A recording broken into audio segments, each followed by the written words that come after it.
I think this was a great deposition for us. It proved several bits of our evidence that we've been conducting throughout this investigation. But there are also some contradictory statements that I think need further review. So this impeachment inquiry will now go to the next phase, which will be a public hearing. And that's something that I think everyone in the media has been asking a lot of questions about, something that I know that Mr. Biden and his attorney both demanded. Just as I said when we said we were going to do the deposition first, we will have a public hearing next. So I think that the public hearing hopefully will clear up some discrepancies.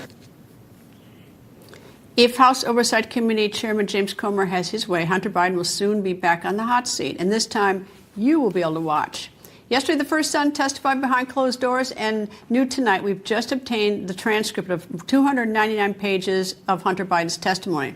Now, while we're still parsing through it, here's what we do know so far. Hunter Biden admitted that he put his father on speakerphone in front of business associates. Here's an excerpt. A questioner asked, quote, "Did you ever place your father on speakerphone with any of your business associates?"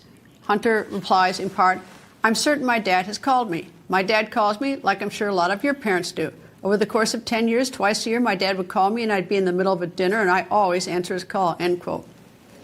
Also worth noting, the word father appeared 185 times, including in this statement. Hunter testifies, quote, "All I know is this. My father was never involved in any of my business ever, never received a cent from anybody or never benefited in any way. I can absolutely 100% state that is not just in my case, but in every family member's case," end quote. Meanwhile, back to the potential public testimony, will Hunter Biden agree to another sit-down? In a statement, his lawyer, Abby Lowell, said, quote, "The transcripts of witnesses who have been called to date, including Hunter's, makes it obvious that there is nothing left to ask, answer, say, or do. This illegitimate inquiry should have ended long before their star witness was indicted for lying, but it was not. Now that Hunter has put this partisan conspiracy to the lie that it is on the record and under oath, the political charade should finally come to an end," end quote. Member of the House Oversight Committee, Florida Congressman Byron Daniel joins me. Good evening, sir.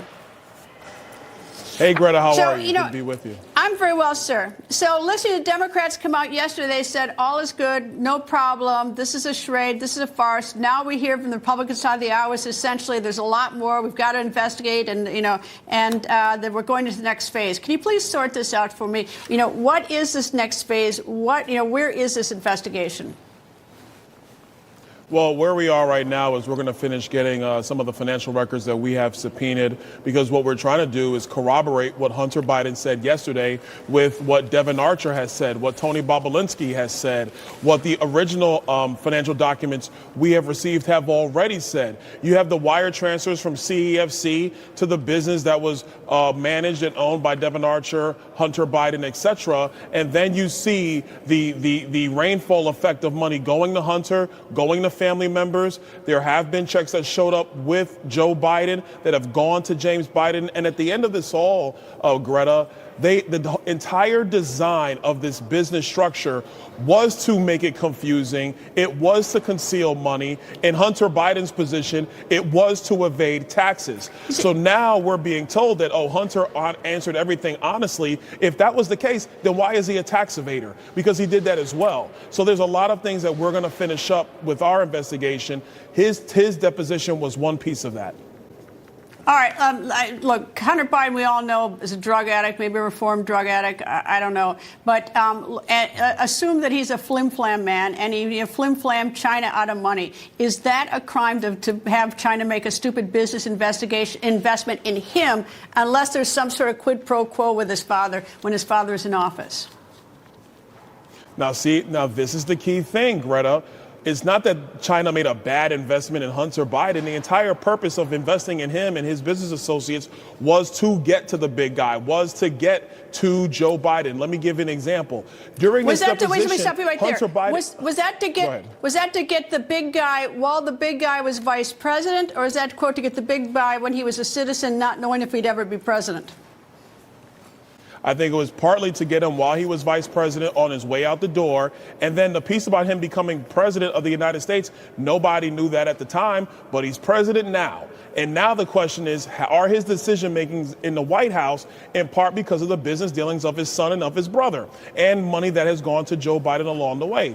Because selling access to your office, whether it was then the vice presidency or even now at the presidency, is a violation of your oath of office. But Greta, I want to make one point clear.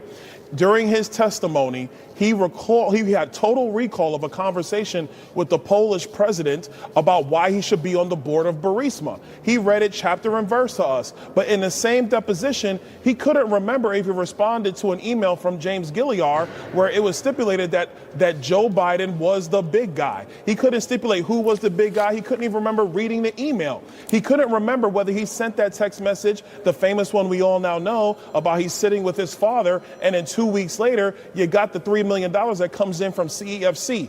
In the deposition, he says, I can't recall. I don't think I ever sent that message. But if I did, it was to another Zhao, not to Chairman Zhao. This kind of dissembling demonstrates that he is not being factual. And when you compare that to the other testimonies we have received, we're going to continue with our investigation. Okay, I only have 10 seconds left, but I mean, we always follow the money. Do you intend to subpoena the bank records of Joe Biden's citizen or Joe Biden vice president or Joe Biden president? I'm not going to answer that right now, Greta, because we're in an active investigation. And quite frankly, we don't want to have the White House counsel or anybody else trying to stonewall our activities any more than they have already stonewalled them to this point. Congressman Byron Daniels, thank you very much for joining me, sir.